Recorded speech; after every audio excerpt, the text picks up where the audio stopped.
చిత్తూరు జిల్లా ఐరాల మండలం కంపల్లి గ్రామంలో దివ్యాంగురాలిపై జరిగిన దాడి వివాదాస్పదంగా మారింది. బాధితురాలి ఆరోపణల ప్రకారం తన పట్టా భూమిలో ఇంటి నిర్మాణం చేపడుతుండగా వైసీపీ నేత రాజేంద్రారెడ్డి అడ్డుకొని దివ్యాంగురాలి చంకకర్ర లాక్కొని దాడికి పాల్పడ్డారు.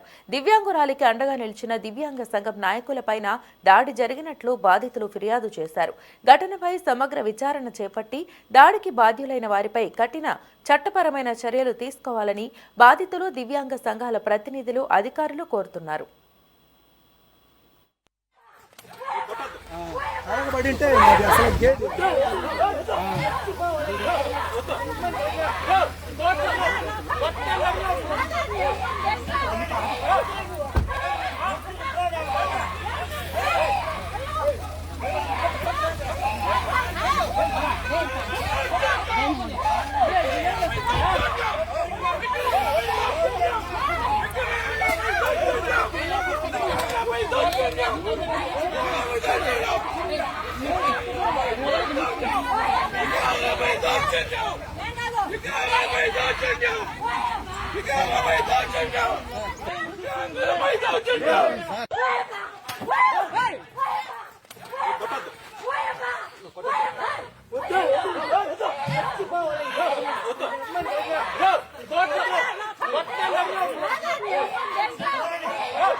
చిత్తూరు జిల్లా ఐరాల మండలం కంపల్లి గ్రామంలో దివ్యాంగురాలిపై జరిగిన దాడి వివాదాస్పదంగా మారింది. బాధితురాలి ఆరోపణల ప్రకారం తన పట్టా భూమిలో ఇంటి నిర్మాణం చేపడుతుండగా వైసీపీ నేత రాజేంద్రారెడ్డి అడ్డుకొని దివ్యాంగురాలి చంకకర్ర లాక్కొని దాడికి పాల్పడ్డారు.